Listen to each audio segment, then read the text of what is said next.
wat is jou gevoel oor gegeurde voer?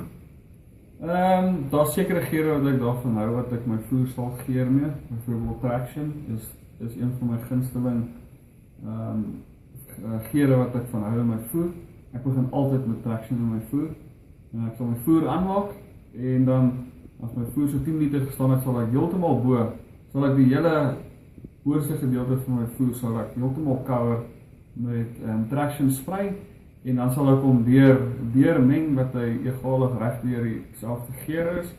En dit het nog altyd vir my gewerk. En dan 'n ander geur wat ek ook sal gebruik is MZ. Want MZ is 'n mieliegeur. Ek sal hom ook gebruik in my voer. Maar behalwe daai twee sal ek nie enigstens ander geure saam met my voer meng nie.